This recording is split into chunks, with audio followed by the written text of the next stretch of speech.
guys, what's going on? Welcome to the show. This is Sports with Strawberry Ice. I'm your host, the Iceman, Jeff Trunapple.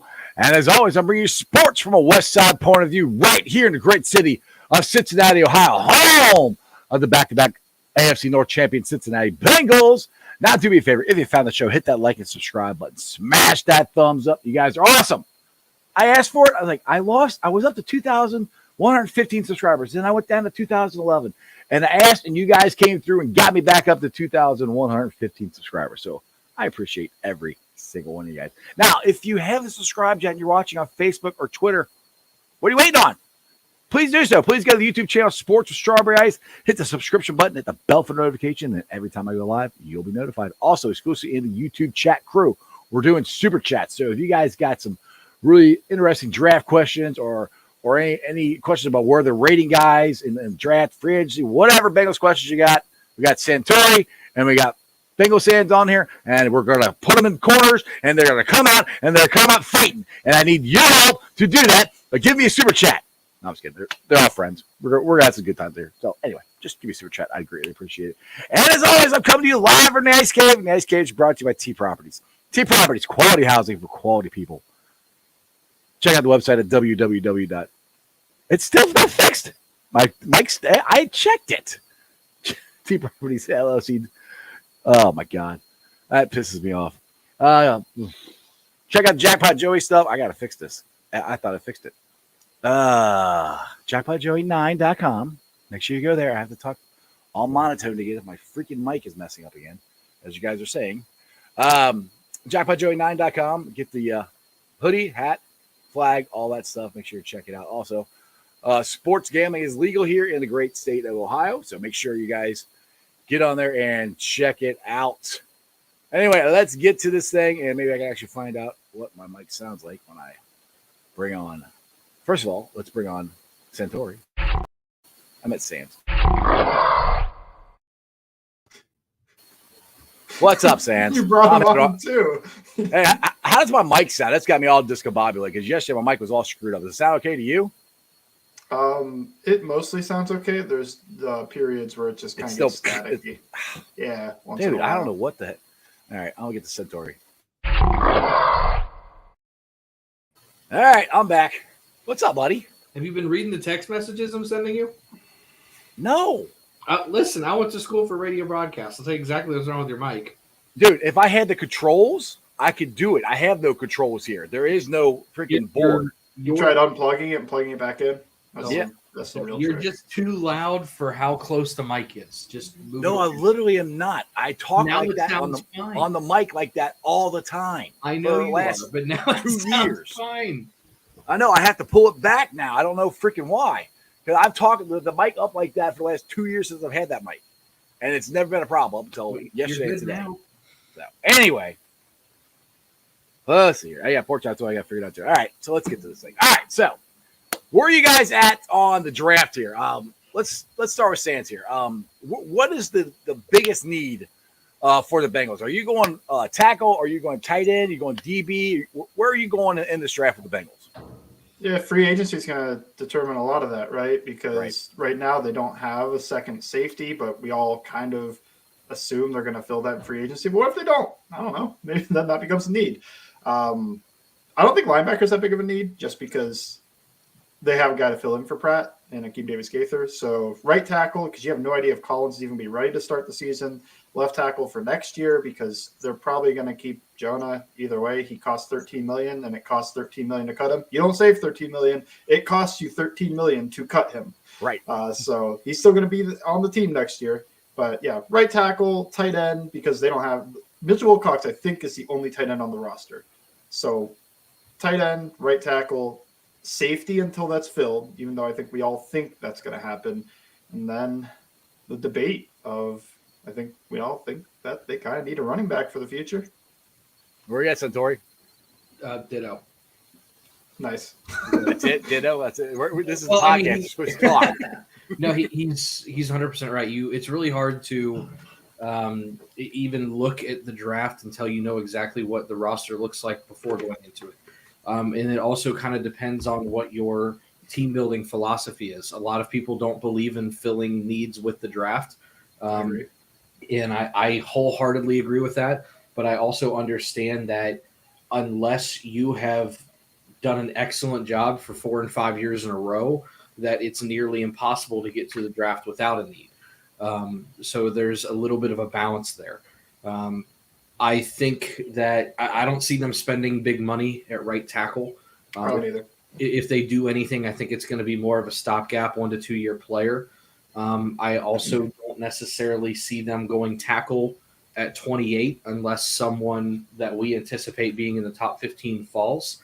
The tackle class just isn't looking as deep as it could be for 28. I think there's going to be some midday picks, but 28 could be a reach depending on how it falls. Yeah.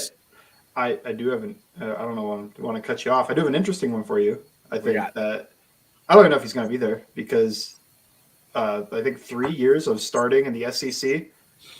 But look, I think they're going to be interested in Darnell Wright. I have him as an early second, late first. Like, I don't think he is a clear first rounder. Just, I think I have a lot of athleticism questions. This could change at the combine, which is one of the good things about the combine. Sometimes you have questions about something and then they could outrun it or they could show those questions. So that's one that's interesting. I think he could fall. Although Dan Jeremiah had him going at like 16 or something in his mock draft. So it's not that likely, but it's there in the PFF drafts all the time. So that's what people always do, those mock drafts. So that's what was interesting. Do you take him? Because I think that could be a need matching value in the first round, because I agree with you that they're not going to spend big on right tackle. I don't think they're going to bring in Jawan Taylor or Mike McGlinchey. If they're going to bring in somebody like a Billy Turner that can play Riley Reef, basically. But Turner can play both sides. That's why I think they'd be interested in. Is that just in case until L comes back?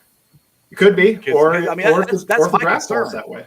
Like that's my concern is LC probably most likely would not be ready to go at the beginning of the season, and that's where are we okay with the Adeniji being that, or you swing Jax Carmen over there, or that's where it's like look at Satori's eyes. I'm like that's like to me that's a big problem because we won't know. I don't think how long LC will be out until we get closer to the season. By then, free agency's over, draft is over. That's where I'm like I'd rather be aggressive.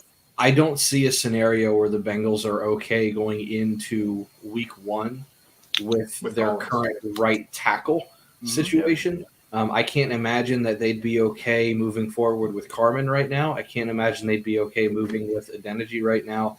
And Collins, there's honestly 50-50 depending on how seriously he's taking his rehab. Because he's missed the whole year. I'll get into that in a second. But I mean, that's the other thing. I mean, Collins is riddled with injury. If he comes back, you don't know if he's going to get hurt again or not or be healthy. He's not something you can rely on, and the other 2 options behind him are not something you can rely on for a full season's worth of success. So immediately you have a complete vacancy at right tackle. It might be who of them just to let Collins go altogether.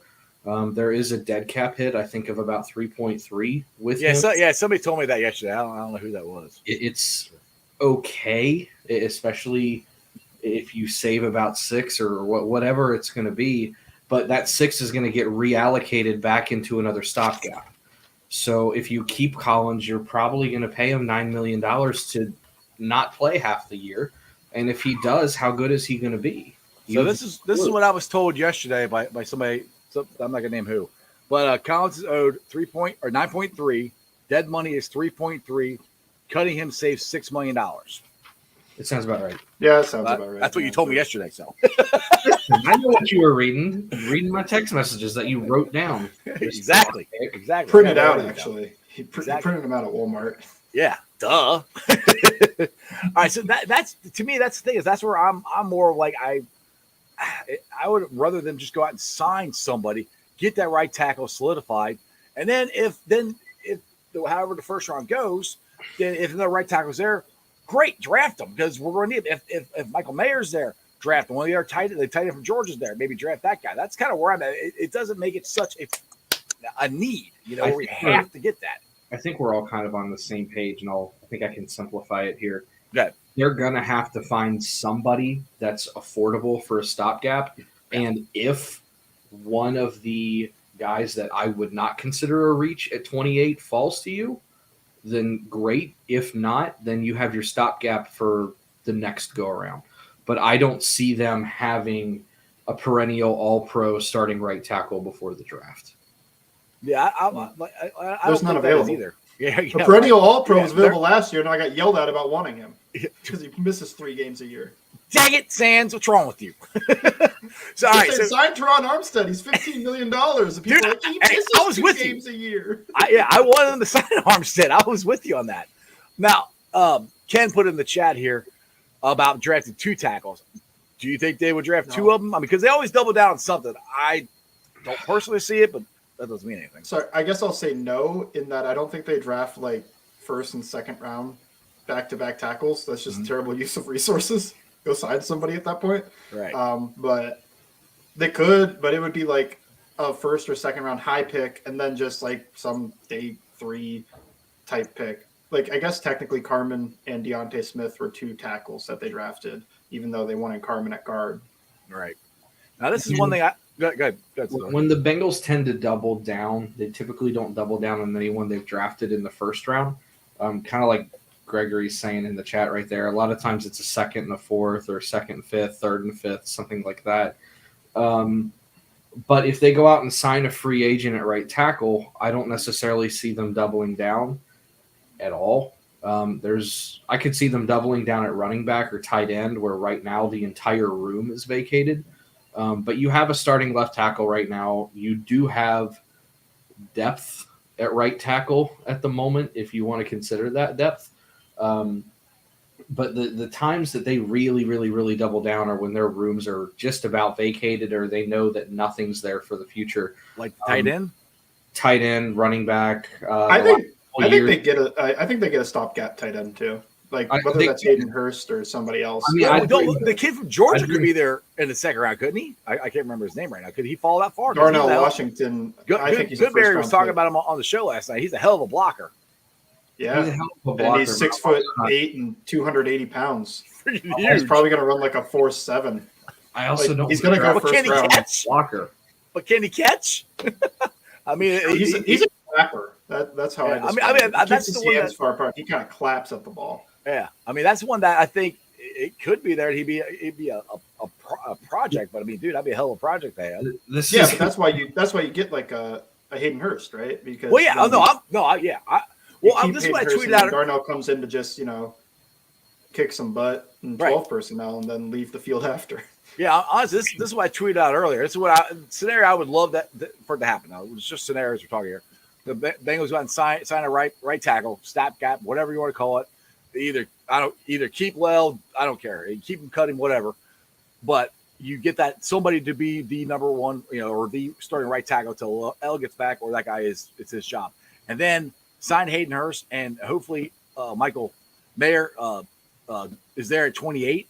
If you have Hayden Hurst and Michael Mayer, dude, that would be freaking phenomenal just as far as the offense goes, I think. Sorry. Smoker's cough. You don't smoke. No. The biggest issue I have with a tight end at number 1, and maybe this isn't an issue, and maybe I'm just getting way too far ahead of myself, is when I start thinking about the money that's going to be wrapped up at quarterback, wide receiver 1, possibly wide receiver 2, and then the 5th-year option at tight end with Michael Mayer. You're really, really, really putting a lot of money and a lot of weight toward the skill position. It's one of those things where not necessarily as bad as running back, but when you're paying a tight end, you're not paying someone else. When you're paying a running back, you're not paying someone else. If I've already got money in 2 different skill positions, especially when they're going to be north of 25 apiece, I think, you really that 5th-year option makes it hard for me to stomach. And I know that's thinking 5 years from now on a hypothetical, and that sounds insane. Right. There's no money on the books 5 years from now. But that's kind of stuff that I do worry about when building a team. If I'm going to pay that, I think I'd rather it be for a corner, because 5 years from now, there's no corners on the books, or, maybe one of these interior linemen, or if a BJ Ojolari falls to you and you're saying they don't like BJ. They don't want him.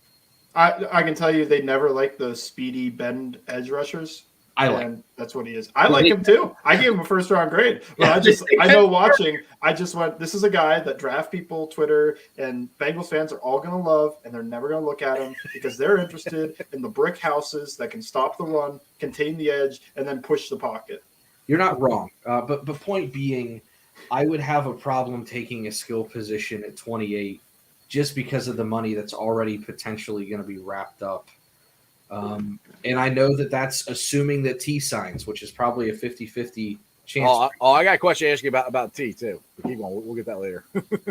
But Some dumb thing Keyshawn Johnson said. That's where my squirrel ADHD brain is at. I worry about the money way too far in advance, but I would have a problem taking tight end at 28 for that only reason.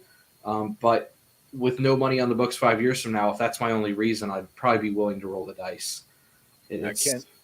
Ken's got one here. It's an internal struggle. Ken says you don't have to grab a tight end if Mayer's not there. What about best alternative? Tucker Kraft, tight end 4th round. I've watched 3 tight ends. I have not watched Tucker Kraft. I'm not that deep into the weeds. Not that deep into it yet. He's fun, but if we take him and then we take that tackle everybody's wanting out of North Dakota State, we're just going to be the North Dakota State East. I'll tell you what, we'll win the FCS. Hell yeah, we will. We could rename this town to East Dakota State. This is this is deep into the my history. They're my mortal enemy. I mean, I went to Youngstown State. They were in our conference. Go Gwens. We made one FCS championship, and they made like the other 4. The other 3 I was there. They won the other 3, I'm sure. I don't think the Penguins won a single game against North Dakota State in my 4 years being there. I'm not a fan of North Dakota State, but they do mortal enemy. Players, I like sure. that. Mortal enemy. Yeah, I hate the Dakota. I'd rather, you know what? Some people say North Korea is a better place than North Dakota. There you go. Some people would say that. Depending on the time of year, I've heard the same thing. All right, so I gotta get into this. So every day it seems like somebody on NFL Live's putting T. Higgins somewhere else. Oh my God. Keyshawn Johnson said it today. He said that he thinks the Chicago Bears should trade the number 1 overall pick to the Cincinnati Bengals for T. Higgins.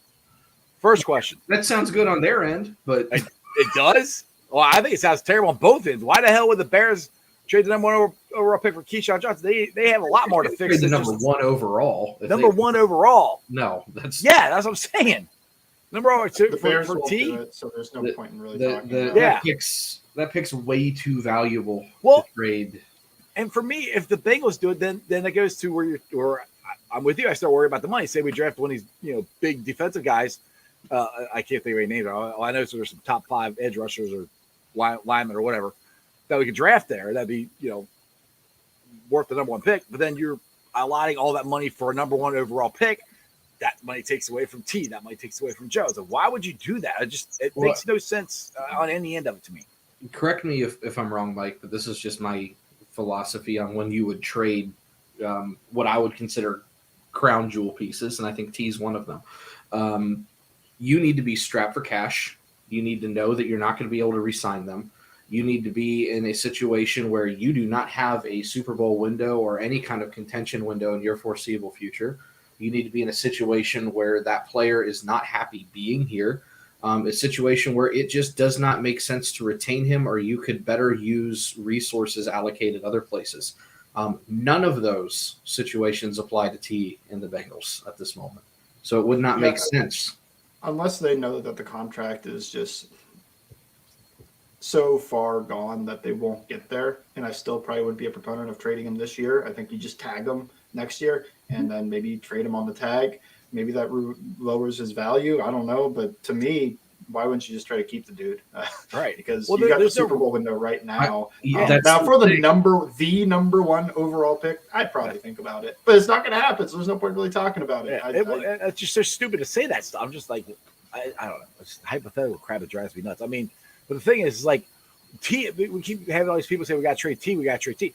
No, we literally don't have to trade him. There's no upside in immediate upgrade to trading T unless you told me I was going to get a perennial all-pro right tackle and he was going to cost less than T, and I was going to get packaged a somewhat decent number 2 receiver that's not going to break the bank. That's what it would probably take for me to consider it. And that would kind of be the floor for me. We have something that in my opinion, that nobody else has in the NFL. We have 2 number 1 wide receivers. All right, 1-1A, however you want to look at it. 2 elite wide receivers. No, I just think there's probably No, I'm with you. a handful of teams. All right, not very many had that. Handful. How many white number one receivers do you think Yeah, there yeah. are? How many number one receivers do I think? Yeah. Yeah. I mean, I would consider Miami a situation where they have 2 ones. I don't. Hot take season. I don't think Jalen Waddle cuts it as. I think he's a supercharged number 2 that can play like. He can give you a Martavis Bryant, I guess. That's what I'm saying. I think he's like a Martavis Bryant, where people are going to talk about like number 1. He's going to produce like a number 1. And well, then here we'll say that's like, we'll say they have a 1 and a fine. supercharged 2. I'll Sure. agree with that. But then I think Philly's also in that same boat with AJ Brown. I think Devonta Smith is closer to being a number 1 receiver, but that is something. There is an argument already. But you're already looking at it, and you're like, I mean, that's a tier apart from T to me. Devonta It is, but I still think that it's not that they're the only ones. I don't think it's that far gone. I think there's at least a conversation to be had. But no, there might be just a couple in the league. Yeah. The point is, it's such a big advantage that we have. It just drives me nuts that everybody's like, all the quote unquote experts are, well, they got to trade T. Like, no, we literally don't have to trade him. We can keep him, like you said, we can keep him this year. And then if we don't get it done, we can tag him next year. I mean, they literally don't have to trade him. Just this whole scenario of you got to trade T, and every day I hear this, it just gets annoying after a while. I'm just getting irritated. So, all right, we're talking about that. So the other position that I think is need, because I think we're all in agreement, Jesse Bates is most likely not coming back.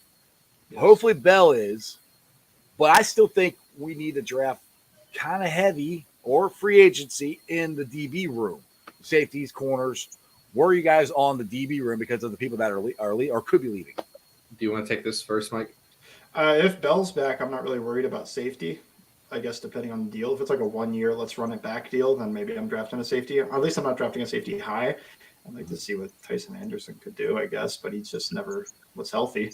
So that's kind of whatever. I think corner, sure. Awuzie is his last year of his contract. Eli Apple, I don't know where he goes, so I keep thinking he comes back because I don't think anybody else wants him. We're stuck with him. Yeah, it's kind of. Well, Sands, if he's a 4, he's your 4th quarterback. I'm really okay with that. The problem is we've had injuries, and he's had to be our number 2 guy toward the end of the year, number 1 guy. Toward the end of the year. That's been the problem. If he's our 4, I'm fine with it, or our 3. I should say. 3, 4, whatever. Yeah, whatever.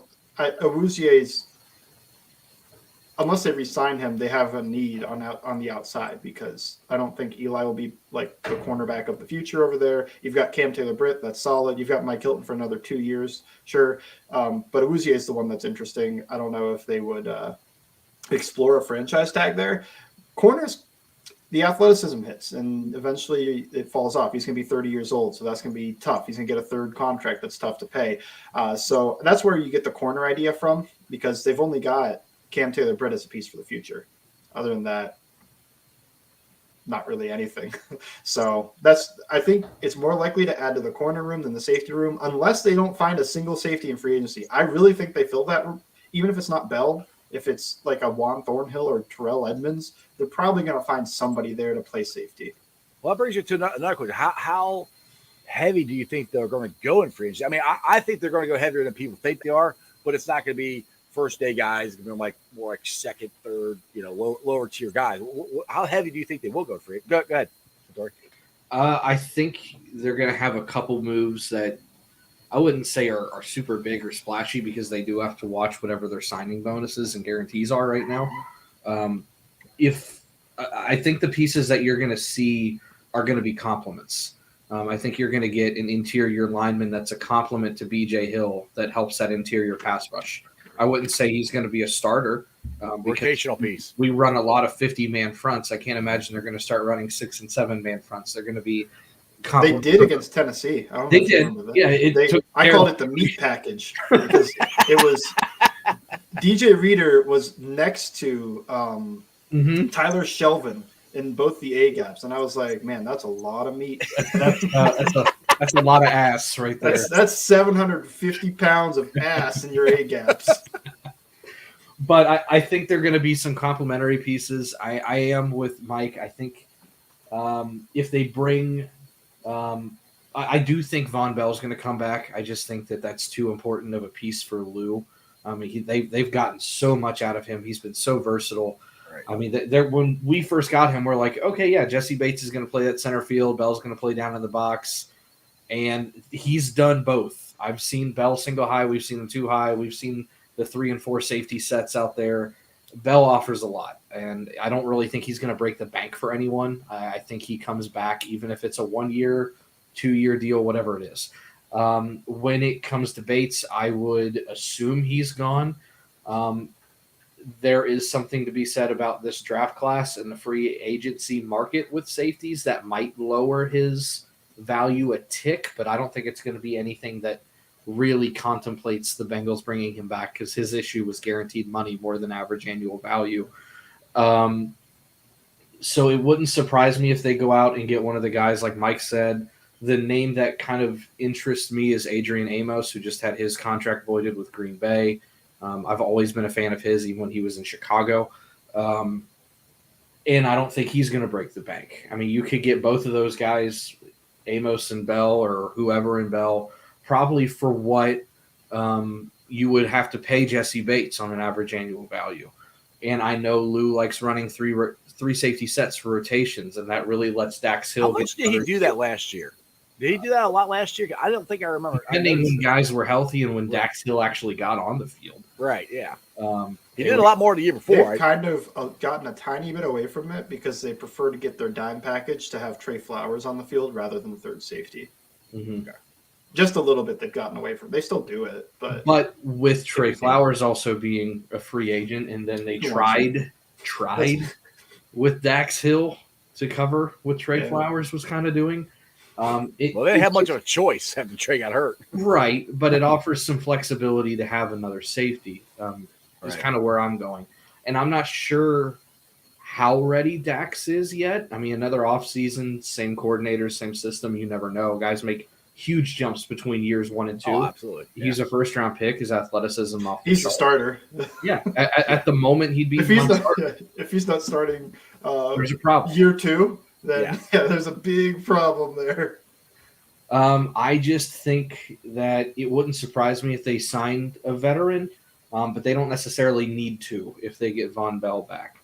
I do agree with Mike. I think your biggest concern is at corner, and we all want to assume that Awuzie is going to be good to go, but he is coming off of a torn, blown-up knee.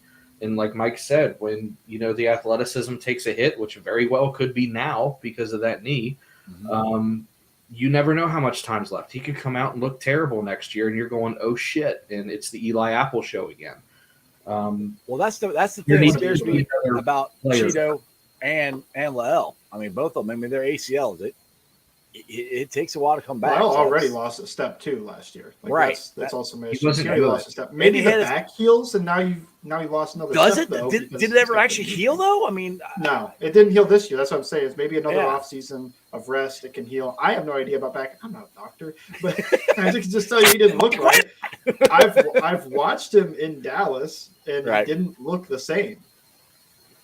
I'll say this is when the offensive line was all together, they actually played pretty good. I mean, Joe Burrow was one of the least sacked guys when they all are in there. So it's not, and this whole narrative that we got to explode, we got to do everything all over, we got to get rid of Jonah Williams, we really don't have to get rid of anybody. We just got to make sure we have a right tackle. I think everybody else will be fine. I think we need to get depth too. That's another issue I think that needs to be addressed this offseason. That the Bengals, well, we thought they did it in the Buffalo game, with Sharping and Adeniji, and we thought they were going to be good enough to beat the Chiefs, but obviously they weren't. So I think that's another thing that you gotta. What's that, Mike? I just said then they played a real defensive line. Right, exactly. So that's the thing for me is because you can't count. We've seen it the last 2 years. You can't count on people being healthy. Now our offensive line hasn't been healthy.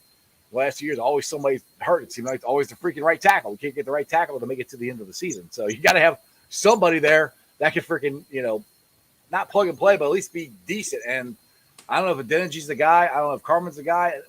What's this? Jax Carmen. I ask you, Mike, where are you at on him? Has he, for me, I think he's done enough to be the swing tackle next year. But maybe possibly moving after Jonah leaves. Depends on if he gets better. Where are you at, Jonah Williams? Let's put it that way. You mean on Jackson? Yeah, Jackson. Sorry, Jackson Carmen. Yeah. Yeah. He makes a team. I didn't think he was going to make the team after the year before. It didn't look like it. Yeah. Yeah. So now I think he makes the team. He did enough there. I don't think he was great, but he could maybe be the swing tackle. I have no idea how he would do on the right side. It is different, and he was a terrible right guard. So when you're looking at that, and then you think like, well, can he be the swing tackle? Because with swing tackle, it's not just backup left tackle; it's also backup right tackle in most spots. That's why I don't know why Billy Turner is the only guy I can ever think of that's available that does this. Dennis Kelly, I think, is another one. But yeah, they did both. They were left tackle and right tackle. That is one of the only pluses to keeping Adeniji is he can play at the same level. I'm not going to say whether it's great. Both spots. He could fill in left tackle or right tackle. So that's the one issue with Carmen being the swing tackle. I think he is the backup left tackle right now. Mm-hmm. If they draft a guy, then maybe not. Right. But yeah, right now, sure. And if they don't do anything, I guess he is the next man up to take the left tackle. There's a scenario, I guess. Maybe Jonah Williams gets hurt and he shows again that he can play at an okay level. So I don't know. I'm where he's making the team, but I don't have that much hope beyond it. He makes the team.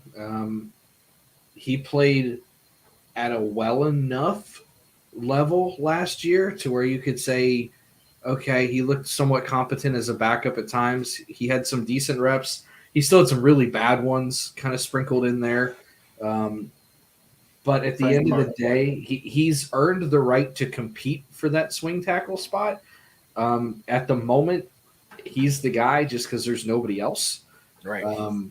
But he's in a competition with the Denver train. Right. He's fighting for last place, and that's not the Which best. is also technically third place right now. Right. Right. Exactly. So I mean, he's the guy right now by default. But if someone better comes along, it's not going to be hard for me to pull the trigger and go, okay, bye. Ken's got a question. He said, and maybe you guys know who this guy is, maybe you don't. Nope. How do you feel about Warren Carter? I haven't watched him. I've seen his name pop up quite a bit, but it's draft season, so you're going to see. I have to be 100% honest, Ken. That is the first time I've ever seen that man's name. You guys helped Goodberry out? Oh my god! I was kidding. We haven't got there yet. Mike's, listen, I'll probably never get there. I'll be 100% honest. I watch guys in the top 150, and then I watch whoever the Bengals pick in the 4th, 5th, 6th round. Unless a guy I watched falls, I'm probably not going to know who they picked in like the 5th round. Seeing Cordell Volson's name, I had no idea who that was in the draft. They drafted him. I just went, okay, he's probably somebody in this draft, I assume. I remember when they drafted Volson, I had watched him. Like, when I say watched him, I am going to fall on my sword here and say I watched like maybe 3 minutes worth of a YouTube highlight, and I went, "Oh, he's one of those big guys." Has YouTube highlights? He did because North Dakota State does. Like everybody's got YouTube highlights. So I was just like, "Yeah, he's on that North Dakota State grinder line." So okay, he's a big guy, and that's kind of all I knew about him. I thought he had a cool name. And that was like, all right, I remember that name. The kid from Pittsburgh, I've seen the name, haven't watched it. In terms of Joe Goodberry's draft guide, Mike's the guy putting the grade in for his column, and I'm putting in like height, weight, and like date of birth. Like date of birth. They're not leaning on my film analysis. I'm just the guy reading it. Honestly, I spend like a couple hours a night going, okay, 6'2". How many mock drafts have you done already, Satori? Oh, like maybe 4. Like that's it? Oh my god! I thought you did like 20. I don't know what they need yet. I don't know what the roster looks like. Well, it's also going to change so much. Like right. Well, that's the thing. What happens if they come out at this moment is going to be. What happens if they come out and they surprise everybody and they trade for a right tackle? And you go, all right, well, all those Broderick Jones slipping to 28 mock drafts just got thrown out the window. I don't think Broderick Jones slips. I do a first round grade on that guy, but that is not based on his floor. No, it's based on the fact that he's massive. Is Juwan Taylor a realistic option at right tackle? I'm into it because I think he's a scheme fit, but he has 1 year of good production and he's going to cost a lot. So I don't think the Bengals will be into it.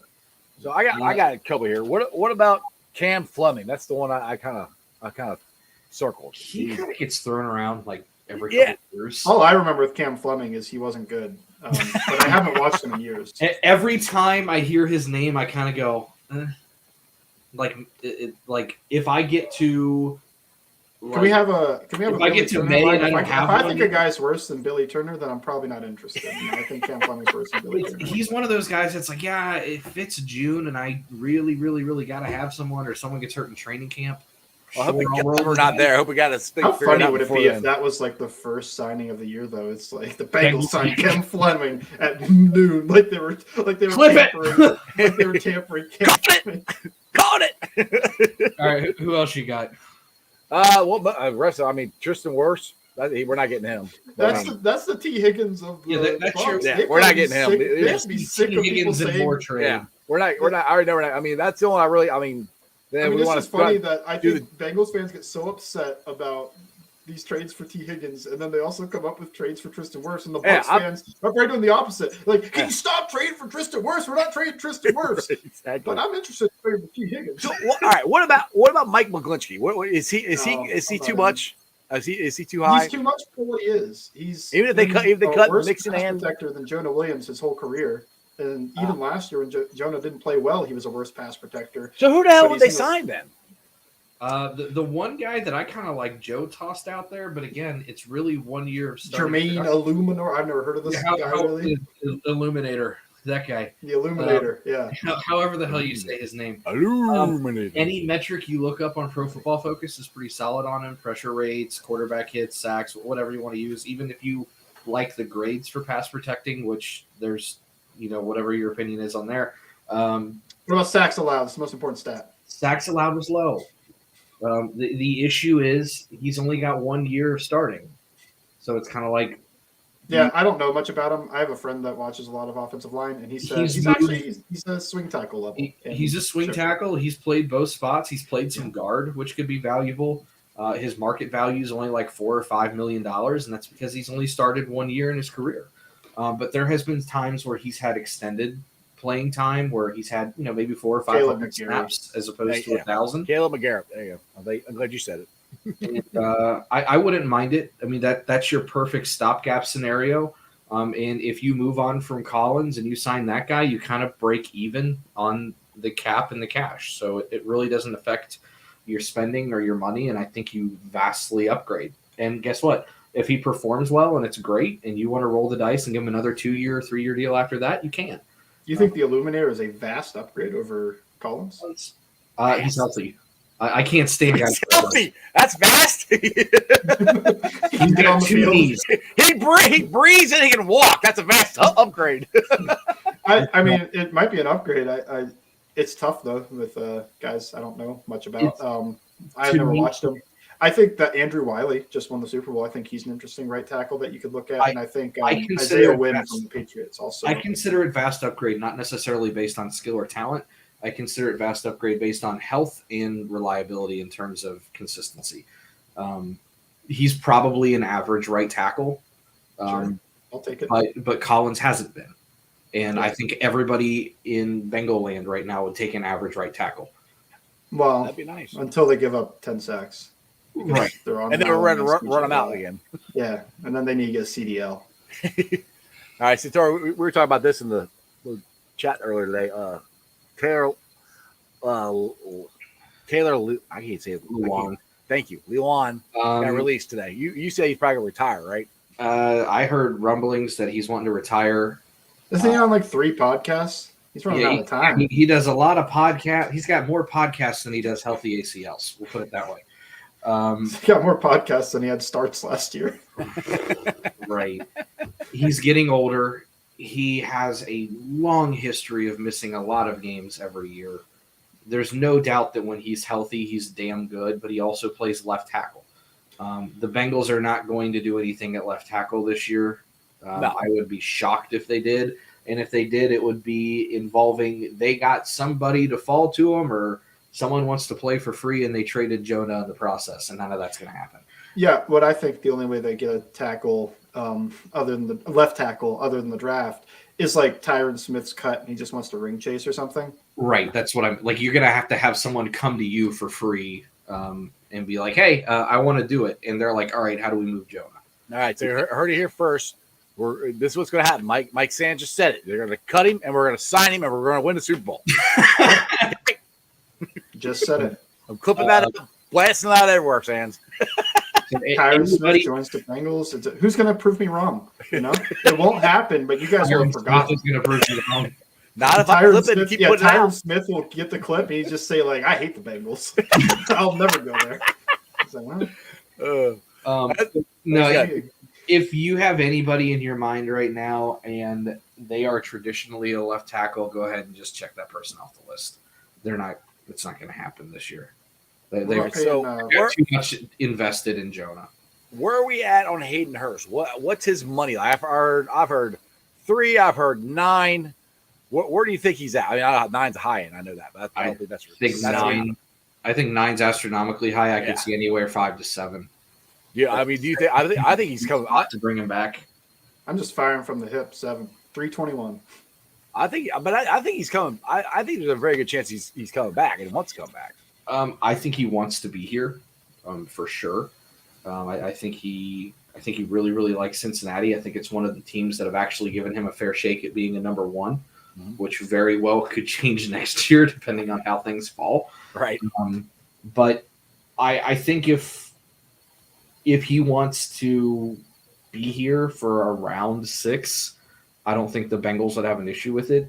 Remember, we can talk about average salary all we want. For the next year and a half, it's really, really going to have to focus on these guarantees.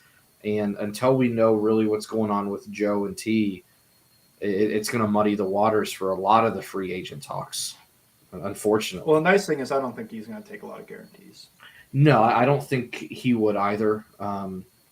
If it's one of those things where, like Mike says, it's 3 years, 27, and it's like 4 or 5 guaranteed, I'm down with it. Or if it's a 1 year, 7 or 8, and then there's a mutual option on the next year for 5 or 6, I'm down with it. It's just, and we're going to have to say this with almost every single person for the next year and a half. What's the guaranteed contract look like? Right. They've got enough cap room over the next 2 to 3 years to really do whatever they want. It's just a matter of what the players are willing to take and what the Bengals have to give. Unfortunately, that's going to be the answer for everybody you throw at me. Right. Well, now I'll put it this way, which Ken just read my mind. I was about to bring this up. He said Joe Burrow's contract needs to get done before free agency.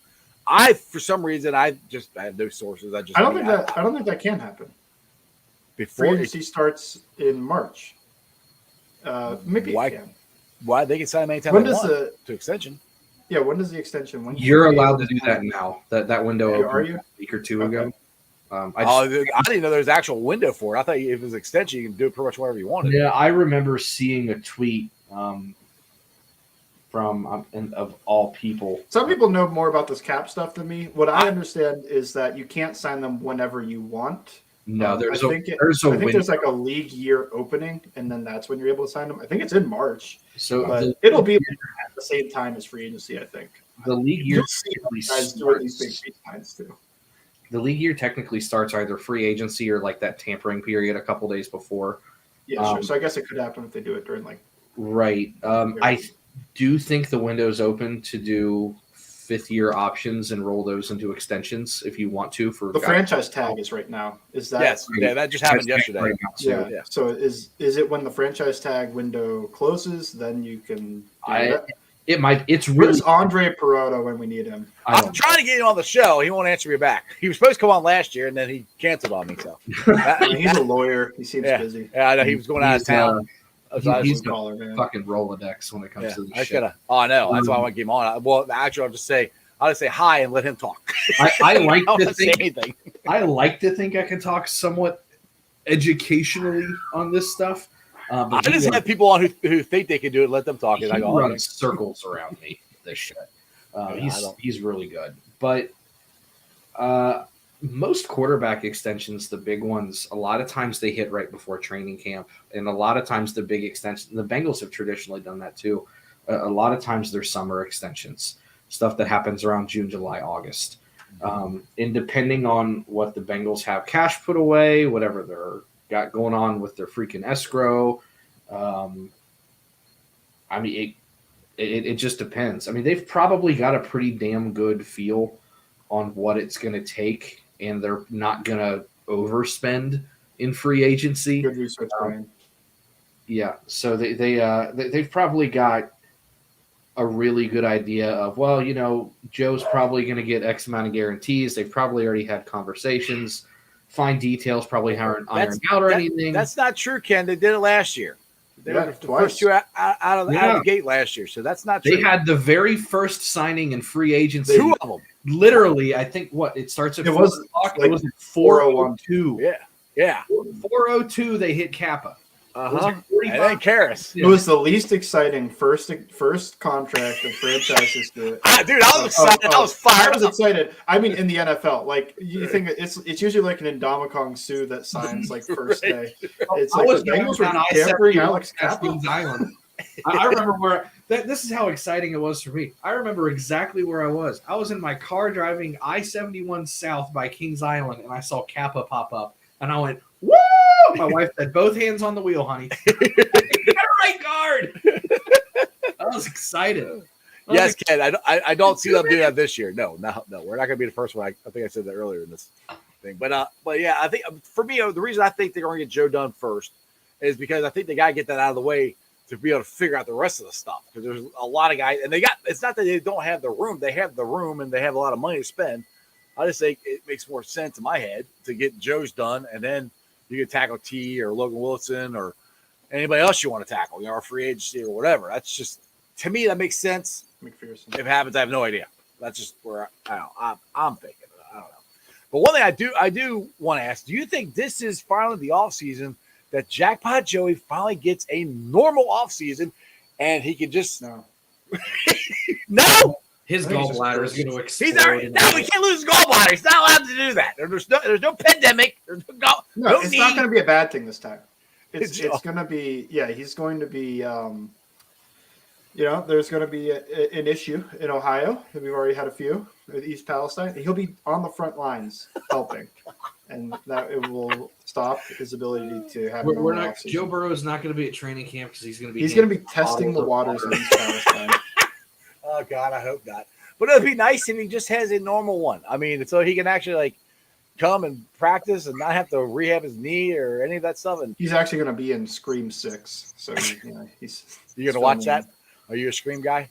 I like Scream's probably the best slasher. We can have this debate. I've never got. I don't do scary movies. I can watch all the Rambos and Commando. I know I'm dating myself saying Rambos and Commando, but I can watch all those war movies, but I can't do slasher movies. Depends on the scary movie. If it's like slashers, that stuff doesn't really do much for me. I kind of laugh at them because people are always like, especially when you get to Friday the 13th, Jason in New York, and it's just stupid. Jason in New York. Yeah, it was a real thing. It was like the. Is it really? Really? Yeah, that's actually the idea of this Scream 6 movie. And Jason sitting in the back of the Wait. You said that's the basis of the Scream 6 movie? Yeah, it's I can't remember his name. He's in New York. The guy with the face. What's the face again? He's got the knife. Right. The Scream villain, he's in New York. That's the whole idea. Is instead of being in a small suburban town, he's going to be in New York, killing people on subways. Jason Takes Manhattan. Thank you, Matt Wolker, for remembering the name of that movie. Not great, but Darth Bunk. Everybody saw Jason Takes Manhattan. Where's it? Right at the bottom. Is it funny? Yeah. I've never seen it. I've never heard of it. I'm just imagining Home Alone, Lost in New York, where Macaulay Culkin in the back of the limousine. And he's just sitting there. Just imagine Jason sitting in the back of a limo eating a cheese pizza. Oh, God. Yeah, he's actually behind the counter serving. So basically what you're saying is they're having another movie come out that they already made. No. It's the same idea, but it's not the same movie. Okay. Maybe Joe Burrow's the killer this time. They unmasked. Maybe that's what he's doing in the offseason. Yeah, they unmask. Maybe he's on The Masked Singer. And that's why it's like, why? Well, remember that was the rumor of Tom Brady last year when he brought it up. Go through his divorce. Comparisons just don't stop. Huh? Comparisons just don't stop with him and Brady. They're both on The Masked Singer. Exactly. My wife just threw this at me. I think it's time for me to hop off. I got a pizza coming. That sounds good, guys. Hey, Before I let you go ahead and plug your stuff here. Sands, I'll let you go first. It's there. Twitter There? at Bengals_Sands. Jason X in space is, I think, it's worse than Jason Takes Manhattan. In space? You could tell when they just lost the ideas. They were just like, what if he goes to space? It's like, why? How much LSD did they do to think of that? Well, Jason enough. Caribbean. Jason Johnny Depp on the beach.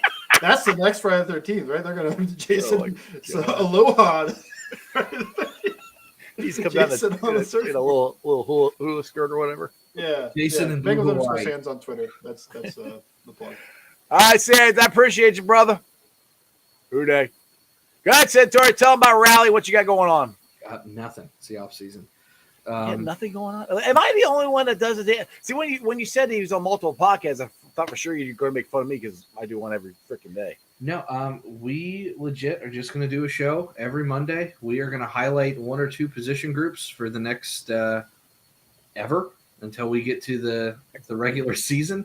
If something happens with free agency or the draft, obviously we'll stop our regular scheduled programming to bring you these important messages. But next Monday, so whatever that day that is, a couple days from now, we're going to be looking at tight ends and wide receivers, and I'm trying to get Bengals and Bourbon on with me. Ken's got one for you, return specialist. Yeah, you don't need them. Kickoffs are worthless at this point, and more than 50% of kickoffs end in a penalty. So why the fuck would I bring it out of the end zone? There's your show. You got 5 seconds of it. There you go. Unless you have Devin Hester back there, just fair catch. Done. There you go. I would go after a punt returner though. I mean that's one that you can actually return. That's what I want the Bengals to get. They need to get some speed back there. Trent at least caught the ball, but we need somebody to actually run it back. Yeah, but no, we're gonna do some position breakdowns on what the Bengals currently have, and once we get through free agency and the draft, we'll look at what those positions look like again, and what those expectations are going to look like. We'll have shows as they sign people and draft guys, and free agency recaps, draft recaps, anything stupid that happens in the off season. I'm sure we'll have a show on. But right now, it's just kind of Monday stuff. We are going to try and not talk about the Reds as much as possible. But I think we're all going to do that. I literally changed my name to Bengals Talk with Strawberry Ice. Right. We originally started this show, and we thought the Reds might have an okay team. And like a week after starting the show, they traded Winker, and then they traded. They literally traded everybody the week after we started our podcast. I was like, well, fuck this. Like, I don't. Right, never exactly. mind. Yeah. This is now Rally Around the Bengals. It's been for about a year and a half. There you go. All right, Santori. Well, I appreciate you. Go watch the show. Go make fun of them. Yeah, I'm gonna go make some orange chicken. My Yeah, wife have is fun. throwing stuff at me. Later. Who day? Good egg. All right, guys. Hope you guys enjoyed that as much as I did. Hopefully, my mic is better and it didn't blow your eardrums out. So, anyway, appreciate all you guys watching the show. And yeah, I did change the name. I might change. It says Bengals Talk with Sports Strawberry Ice. I might just go with Bengals Talk with Strawberry Ice. I might just change it to that. It just because it was Cincinnati Sports with Strawberry Ice. It was such a long name. I'm like, and I talk Bengals almost every freaking day. So, I mean, if you guys want to talk Reds or Bearcats or whatever, I can do that as well. But I've been mostly talking Bengals for the last 2 years. So it started out like something popped up on my Facebook where it was one of my first shows I did almost almost 5 years ago. And I didn't have any of this stuff and everything. It was completely different. So anyway, let's get to the Facebook groups that let me live stream. And I appreciate every single one of them. They are Who Dey Nation, Who Dey Legion, Bearcat Ruckus, Radical Reds, the Ohio State Bucknuts, the Ice Bar. And then you can follow me on all my social media platforms, all under Sports with Strawberry Ice. I'm on Facebook, Instagram, Twitter, and TikTok. Twitter handle is at Jeff A. Trunapole. TikTok is at Iceman90. I will be pulling up the sound later on tonight. Hopefully the microphone doesn't blow your eardrums out. But it'll be on BeanPod, Apple iTunes, Spotify, Google, Stitcher Play, pretty much wherever you get your podcasts. Please make sure to rate, like, and review. Leave a comment and a 5-star review so more Cincinnati fans can find my podcast. YouTubers, my originals, we're back, baby. Back to 2,115 subs. It's all because you guys. You guys are awesome. Let's try to keep it rolling. Tell your friends, tell your neighbors about Bengals Talk with Strawberry Ice. And tell them to subscribe. Other than that, I am ready for football season. XFL's tonight. I'm going to watch that. I'm going to watch the Bearcats. First of all, I'm going to go eat some chicken wings because I'm hungry. Ready? And that's your sports, baby. See ya!